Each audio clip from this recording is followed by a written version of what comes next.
Lisa Marcos, naalala mo? Nagpadala ka sa akin ng video? Sinabihan mo ako saan kukunin ang pera. Pinakita mo ang muka ng tao doon sa video message mo.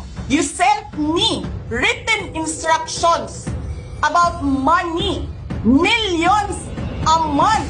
Anong nakalagay doon sa envelope? DepEd. Anong ginawa ko? Binigay ko sa DepEd. Wala ka ngang posisyon sa gobyerno, namimigay ka ng pera ng gobyerno eh. Sira ito, yung tangal, kasama ko sa office of the Vice President. Sasabihin nyo sa mga tao, nakaw yan, confidential funds yan. Niwala nga kayo isang proof na confidential funds yan. Naniwala lang kayo sa isang babae na ang pangalan ay Gloria Mercado na nagsabi confidential funds yan, na hindi nyo nga nilabas, na wala pang confidential funds, meron ng white envelope. Kasi 2022 pa lang, may utos na ng pera sa DepEd. Tapos kami yung nagsisinungaling? Nagpipigil ako eh.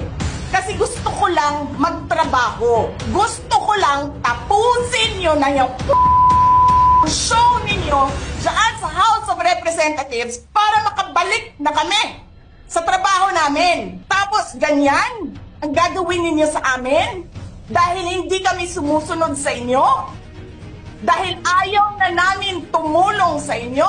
Ganito gagawin ninyo? Presidente ka, may speaker ka na involved sa bribery ng Supreme Court justices. May video, may kaso, may witnesses. Hindi mo tinanggal yung speaker mo. Pinabayaan mo siya abusuhin ang pera ng bayan. Paikot-ikot sa buong bansa, namimigay ng pera na para bang kanya.